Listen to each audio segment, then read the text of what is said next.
अस्सलामु अलैकुम वरहमतुल्लाहि वबरकातुहू। नहमदुहु व नसल्ली अला रसूलिहिल करीम, अम्मा बाद। फ़ाऊज़ु बिल्लाहि मिनश शैतानिर रजीम, बिस्मिल्लाहिर रहमानिर रहीम।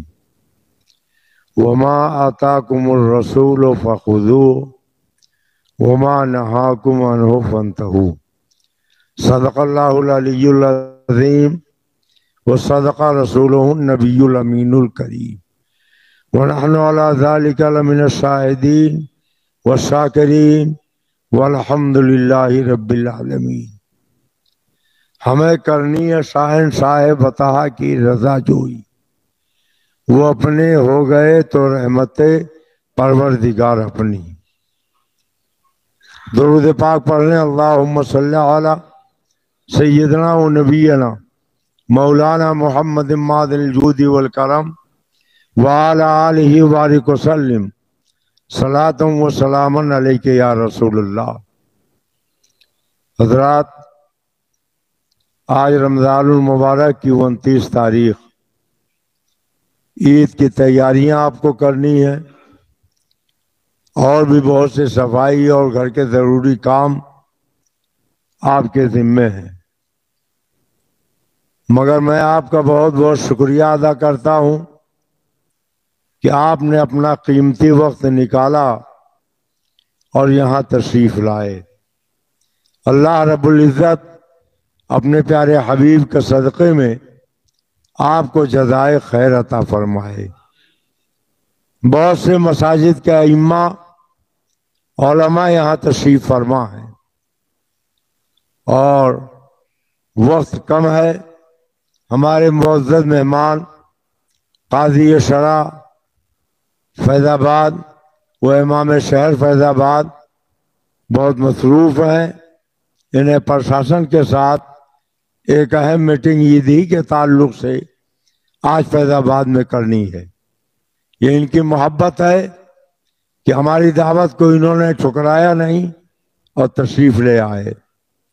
तो कुछ ज़रनी और दीनी बातें इनसे भी सुननी है। साथ ही साथ अजीज़ मुकर्रम हज़रत मौलाना हाफिज़ व कारी मुफ्ती मोहम्मद आलम रज़ा साहब अज़हरी से भी कुरान पाक और हदीस रसूल की रोशनी में रुयते हिलाल के ताल्लुक़ से कुछ ज़रूरी बातें आपको सुननी है। बहुत से लोग यहाँ बैठे हैं, होना तो ये चाहिए था कि सभी को वक्त मिले, सब अपने अपने ख्यालात का इजहार करें, मगर मसरूफियात और आपके ज़रूरियात इतना टाइम नहीं दे रही हैं कि ज़्यादा देर तक ये प्रोग्राम चलाया जाए। मैं चंद बातें आपसे अर्ज करना चाहता हूँ। ये रमज़ानुल मुबारक के चाँद का ताल्लुक बहुत अहम मसले से है। आप पूरे साल रोज़ा रखिए और रमज़ान का एक रोज़ा कज़ा कर दीजिए तो उसका बदल नहीं हो सकता। यह ऐसा खैर व बरकत वाला महीना है कि हमारे आका मौला फरमाते हैं, अगर मेरी उम्मत को ये मालूम हो जाए कि रमज़ान कैसा खैर व बरकत वाला महीना है तो वो ये तमन्ना करे कि पूरा साल रमज़ान ही का हो। तो ऐसी सूरत में अगर हमें 30 रोज़े मिल जाते हैं तो क्या कहना, सुभान अल्लाह माशा अल्लाह।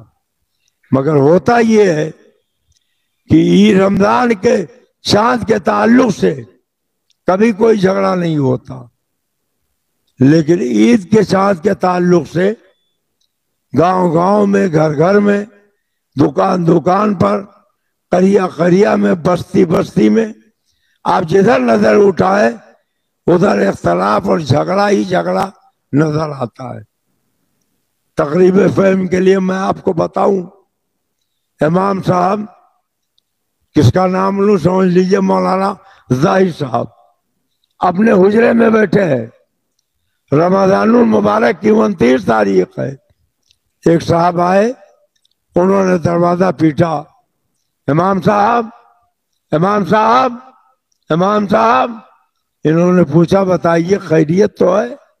कहा खैरियत पूछ रहे, चांद हो गया, कल ईद होना है, अभी तक आपने ऐलान नहीं किया, कमरा बंद किया, बैठे हुए हैं। तो मौलाना जाहिद साहब ने उनसे पूछा कि भाई कहाँ चांद हो गया? तो उन्होंने कहा चांद जहां होता है वहां हुआ है, आपके कमरे में थोड़ी होगा। आप कमरे से बाहर निकल के देखें तो पता चलेगा कि चांद हो गया है। इन्होंने कहा कि आपका नाम क्या है? कहा मेरा नाम इस्लामुद्दीन है। भाई इस्लामुद्दीन साहब, आपने चांद देखा है? कहा मैं झूठ नहीं बोलूंगा। आइए चेयरमैन साहब तशरीफ लाइए। मैं झूठ नहीं बोलूंगा, अपनी आखिरत बर्बाद नहीं करूंगा, मैंने अपनी आंख से चांद नहीं देखा है। जब आपने देखा नहीं तो आप गवाही देने कैसे आ गए? कहा वो मेरा एक साथी इमामुद्दीन है, उसने कहा चांद हो गया तो मैंने भी कह दिया। तो मौलाना जाहिद साहब ने कहा आप यहीं बैठ जाइए। एक शागिर्द को बुलाया, कहा जाओ इनके साथी इमामुद्दीन को बुला लाओ। इमामुद्दीन आ गए। क्यों भाई आपका नाम इमामुद्दीन है? हाँ मेरा नाम इमामुद्दीन है। आपने कहा चांद हो गया? उन्होंने कहा जी हाँ। अरे मैं ही क्या कह रहा हूं, पूरी रुदौली कह रही है। अब बाहर निकल के देखा है चांद हो गया, करवाइए। तो इमाम कि भाई पूरी रुदौली कह रही है, आप गवाही देने आए हो, आप ये बताओ कि आपने अपनी आंख से चांद देखा है? तो इमामुद्दीन ने भी कहा कि मैं अपनी आखिरत बर्बाद नहीं करूंगा, मैंने अपनी आंख से नहीं देखा है। तब जब देखा नहीं तो क्यों आगे शोर मचाने? कहा वो मेरा एक साथी जलालुद्दीन है, उसने कहा तो मैं आ गया। कहा आप भी यहीं बैठ जाओ। फिर एक शागिर्द को भेजा, जाओ जलालुद्दीन को बुला लाओ। वो भी आ गए। कहा आपका नाम जलालुद्दीन है? जी हाँ मेरा नाम जलालुद्दीन है। आपने कहा चांद हो गया? जी हाँ, रेडियो कह रहा है, टेलीविजन कह रहा है, सब कह रहे हैं चांद हो गया, और आप अभी तक खामोश कमरे में बैठे हुए। ऐलान कीजिए चांद का। भाई जलालुद्दीन सब तो कह रहे हैं, मगर आप मेरे पास आए हो गवाही देने के लिए, ये बताओ आपने देखा है? कहा मौलाना साहब मैं अपनी आखिरत बर्बाद नहीं करूंगा, मैंने अपनी आंख से नहीं देखा है। जब देखा नहीं तो कैसे आ गए? कहा वो मेरा एक साथी निजामुद्दीन है, उसने कहा तो मैंने भी कह दिया। कहा जाओ निजामुद्दीन को बुला लाओ। निजामुद्दीन साहब आ गए, उनके साथ कुछ और लोग भी आ गए। आपका नाम निजामुद्दीन है? कहा मेरा नाम निजामुद्दीन है। अब वो चारों जो पहले से बैठे थे वो दुआ कर रहे थे मौला किसी को भेज दे, मौला किसी को भेज दे, मौला किसी को भेज दे, कोई देखने वाला आके गवाही दे दे, वरना आज मेरी लाज बाकी नहीं रहेगी। निजामुद्दीन साहब ने कहा हाँ अल्हम्दुलिल्लाह मैंने चांद देखा है, और ये मेरे साथ जो लोग आए हैं इन्होंने भी चांद देखा है, मैं गवाही देता हूँ। तो अब जितने बैठे थे सबने कहा इमाम साहब आपने हमारी बात नहीं मानी, मगर बात हमारी ही सच्ची निकली, देखिए ये गवाह आ गए। तो इमाम साहब ने कहा कि अगर ये देखने वाला आके गवाही न देता तो तुम सबकी गवाहियां बातिल हो जाती, मगर इसने देख के आके गवाही दी है तो अब तुम्हारी बात भी सही हो गई है। इसलिए बगैर देखे अगर कोई सुनी सुनाई अफवाह की बुनियाद पर चांद के लिए कह देता है तो उसकी गवाही नहीं मानी जाएगी। बतने नखला से कुछ लोग सरकार की बारगाह में आए, कहा हुजूर वहां लोग कह रहे थे चांद हो गया, आपने ऐलान नहीं किया। तो सरकार दो आलम ने फरमाया कि अपनी आंख से तुमने देखा है? कहा नहीं देखा। कहा तो जिन लोगों ने देखा उनके लिए चांद था, तुम्हारे लिए नहीं, इसलिए कि चांद के लिए या तो रूयत हो या शहादत हो, या शहादत अलग शहादत हो, या किताबुल कादी हो, और या इस्तेफादा हो। अभी हजरत अल्लामा मुफ्ती गुलाम अली साहब ने आपको बताया कि इस्तेफादा के लिए शर्त यह है कि मुख्तलिफ जगहों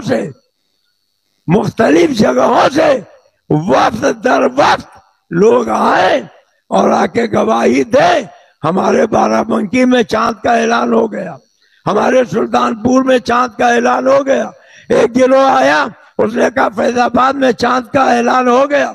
कोई आए कहे लखनऊ में चांद का ऐलान हो गया। तो मुख्तलिफ शहरों से जब काफिला दर काफिला लोग आए, कई लोग आए, अब वो आके गवाही दे, तब वो इस्तेफादा माना जाएगा, वरना टेलीफोन से इस्तेफादा माना नहीं जाएगा। कुछ लोग कहते हैं कि चांद बहुत मोटा है। हमारी बात सही थी, हम कह रहे थे, आप नहीं माने। आज तो मान लिया इतना मोटा चांद ये कल ही का है, आज का नहीं है। तो 30 का चांद तो मोटा होता ही है। और ये मोटा पतला होना ये शरीयत की नजर में दलील नहीं है। और सुनिए, कुछ लोग बाद में ताना देते हैं, मौलाना साहब आपने नहीं माना, अब तो मान लिया, गवाही मिल गई, हमारी बात नहीं मान रहे थे। तो एक दो बातें सुन लीजिए। आला हजरत इमाम अहले सुन्नत मुजद्दिद दीन व मिल्लत बरेली शरीफ में है। कुछ लोगों ने आके गवाहियां दी, चांद हो गया। आला हजरत ने उनकी गवाहियों को जांचा परखा। ये नहीं कि हरा खैरा लत्तू खैरा आके गवाही दे दो मान लिया जाए। वो फासिक मोलिन तो नहीं है, दरमुंडा तो नहीं है, झूठा तो नहीं है। अगर वो गवाही देने के लायक है तो उसकी गवाही मानी जाएगी, वरना अगर गवाही दे भी तो काजी को इख्तियार है कि अगर इत्मीनान ना हो तो उसकी गवाही को रद्द कर सकता है। लोगों ने गवाहियां दी, आला हजरत ने तस्दीक की, उनकी गवाही मानने के लायक थी, आला हजरत ने मान लिया। फिर एक पर्चे पर आला हजरत ने लिखा कि शरई शहादत मिल गई है, कल ईद बनाई जाएगी। मोहर लगाया, दस्तखत किया, एक ऐलान करने वाले को बुलाया, कहा जाओ पूरे शहर बरेली में ऐलान कर दो, चांद की शरई शहादत मिल गई है, कल ईद बनाई जाएगी। पूरे शहर में ऐलान हो गया। स्टेशन के करीब ऐलान करने वाले पहुंचे तो बरेली शरीफ से 55 किलोमीटर की दूरी पर पीलीभीत शरीफ है।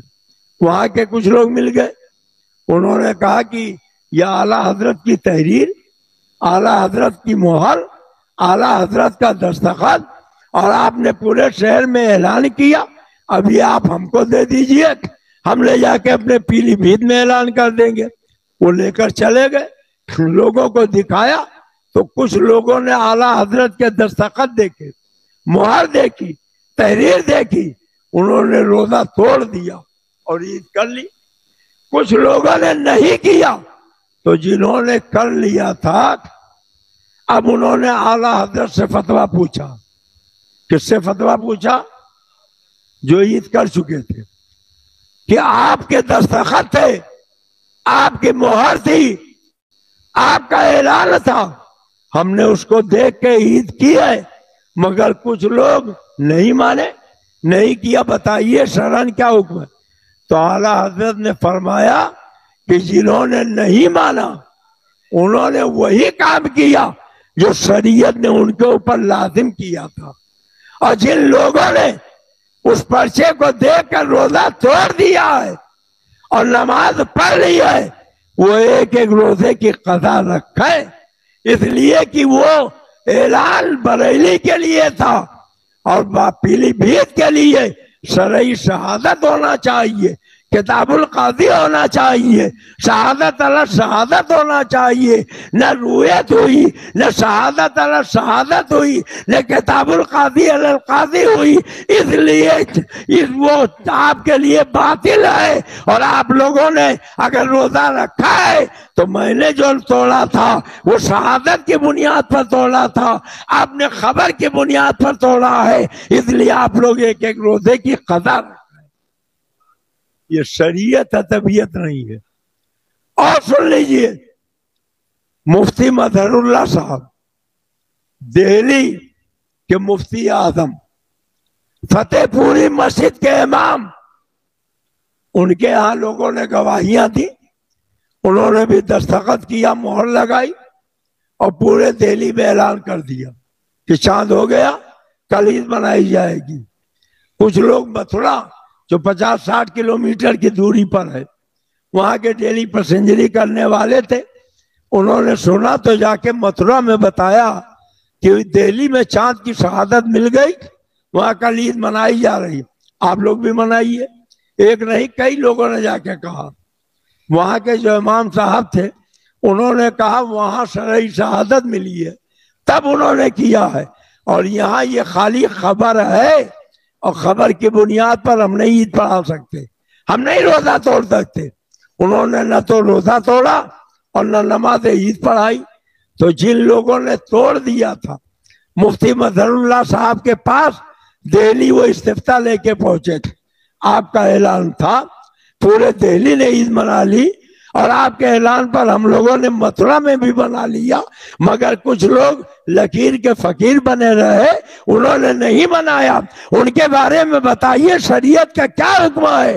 तो मुफ्ती मजहरुल्लाह साहब जो मुफ्ती आजम दिल्ली थे, फतेहपुरी की शाही मस्जिद के इमाम थे, उन्होंने फरमाया कि सुन लो, जिन लोगों ने नहीं बनाया उन्होंने वही किया जो शरीयत ने उनके ऊपर लाजिम किया था, और जिन लोगों ने रोजा तोड़ दिया है, ईद मना ली है, वो एक रोजे की कदा रखा है, उन्होंने जुर्म किया है।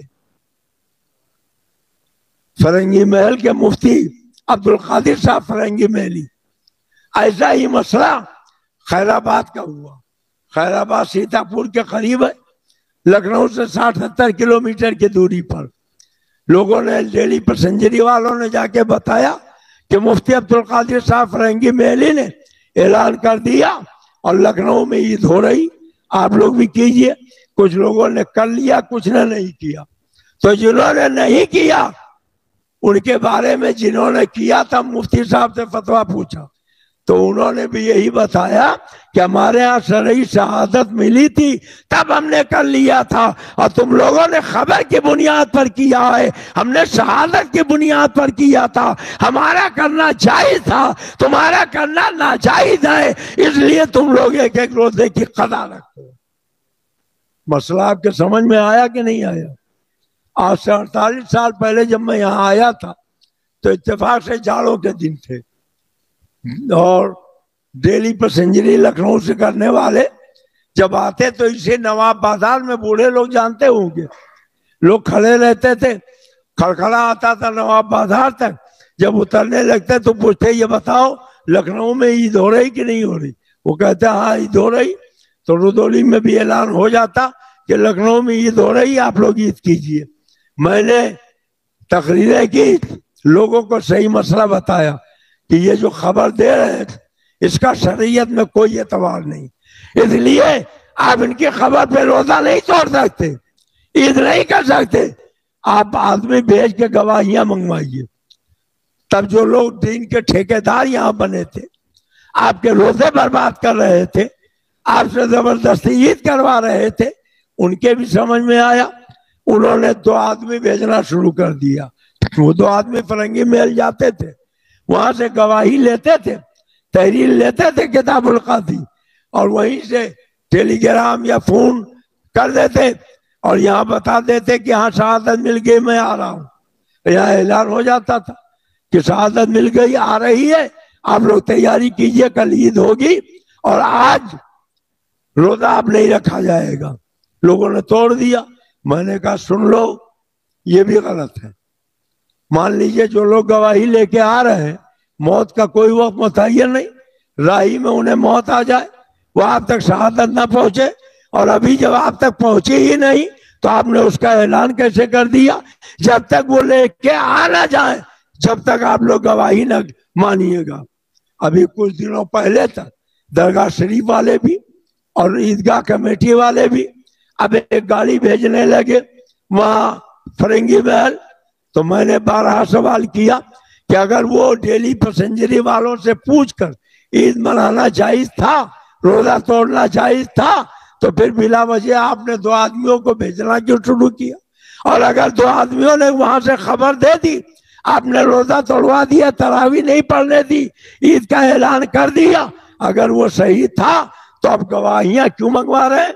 और अगर मंगवा रहे हैं तो जिन लोगों ने पहले ऐसा कर लिया है, आपने क्या ऐलान किया कि हमने शरीयत के खिलाफ किया है, और जितने लोगों ने हमारे कहने पर रोजा तोड़ा है, ईद की है, हम उसके मुजरिम हैं। आप लोग एक एक रोजे की कदा रखिए, मगर आपके रोजों की, आपके ईद की परवाह नहीं है, अपनी आलानियत की परवाह है, और उन्होंने ऐलान आज तक नहीं किया। अब निकाल लिया मामला कि टेलीफोन आ जाए। तो ये सुन लीजिए, फ़िक़्ह हनफी में चाँद पूरी दुनिया के लिए एक ही है, पूरी दुनिया के लिए एक ही है। अगर सऊदी में कोई चाँद देख ले और वहां से हवाई जहाज के जरिए आके आपको रात में खबर दे दे कि हम गवाही देते हैं वहां चाँद देखा गया, तो उनकी गवाही मानकर आप ईद कर सकते हैं। तो जो लोग टेलीफोन को इस्तेफादा मानते हैं, मेरा उनसे मुतालबा है कि आज सऊदिया में ईद हो रही, हर कौन सी बस्ती है जहाँ के 150 आदमी सऊदिया में नहीं रहते, आप उनको फोन करके पूछ लीजिए, उनसे कह दीजिए कि बताओ ईद हो रही कि नहीं हो रही, वो कह देंगे कि ईद हो रही। आप ऐलान करवा दीजिए खड़खड़ा बांध के या टेम्पू पे माइक बांध के कि हाँ सऊदी में ईद हो रही, वहां चांद देख लिया गया है, मेरे पास टेलीफोन आ गया है, आप लोग कल ईद की नमाज ईदगाह में पहुंच के इतने बजे पढ़िएगा। मगर जानते हैं नंगे हो जाएंगे, कोई हमारी बात नहीं मानेगा, इसलिए नहीं उसका ऐलान करते हैं। हाँ इलाहाबाद में हो गया ऐलान कर देंगे, गोरखपुर में हो गया ऐलान कर देंगे, कानपुर बस्ती में हो गया ऐलान कर देंगे। ये शरीयत का मजाक है, ये दीन का मजाक है, और दीन का मजाक ना हम कल होने देते थे ना आज होने देते हैं। हम शरीयत पर चलते हैं, तबीयत पर नहीं चलते। दिल के पपोले चल उठे सीने के दाग से, इस घर को आग लग गई घर के चिराग से। ये आप जानते हैं कि मुशरिक नजिस होता है, कुरान की आयत है, इन्नमल मुशरिकून नजिसून। किसी मुशरिक को मस्जिद में नहीं लाना चाहिए, और वो लोग एहतराम भी करते हैं कि खुदा के घर का एहतराम करते हैं। मगर अभी चंद दिनों पहले इसी मस्जिद में लाया गया प्रशासन के लोगों को, हालांकि वो लोग कहते रहे कि बस यहीं से देख लिया काफी है, वो दरवाजे ही से लौटना चाहते थे, मगर जबरदस्ती उनको बरामदे तक लाया गया। फिर कहा गया अंदर चल के मेहराब देख लीजिए, वो कह रहे थे नहीं अंदर न ले जाइए, मगर लाया गया। ये क्या मजाक बना रखा है, ये क्या तमाशा बना रखा है। खुदा के घर की इज्जत और उसकी हुर्मत आपके नजदीक नहीं है। इसलिए हम आपसे गुजारिश करेंगे बड़ी जमात मत देखिए। करबला में बड़ी जमात दीदियों की थी 22,000 की, और 72 इमाम आली मकाम के साथ थे। तो मैं तो ये कहता हूँ 2 ही 4 आदमी रहे, मगर शरीयत ने जो कहा है उस पर अमल करेंगे। कुरान पाक भी है, हदीस पाक भी है। कुरान और हदीस की रोशनी में हजरत अल्लामा मौलाना मोहम्मद आलम साहब से आप चाँद का मसला सुन लीजिए, उसके बाद हमारे मुअज्जज़ और खुसूसी मेहमान का खिताब होगा, फिर सलात व सलाम के बाद आपको जाने की इजाजत दी जाएगी। कहाँ जा रहे हैं भैया? बैठिए हाफिज जी, बैठिए बैठिए, जाइए। नहीं, हम जानते हैं कि आज का बहुत मसरूफ तरीन दिन है, लेकिन दीन से ज्यादा कोई काम मसरूफियत का नहीं है।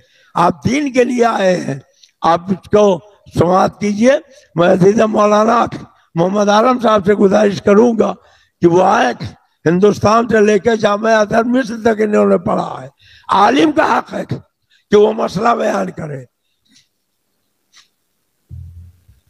आलिम का हक है, जाहिल का हक नहीं है, किसी लीडर और नेता का हक नहीं है।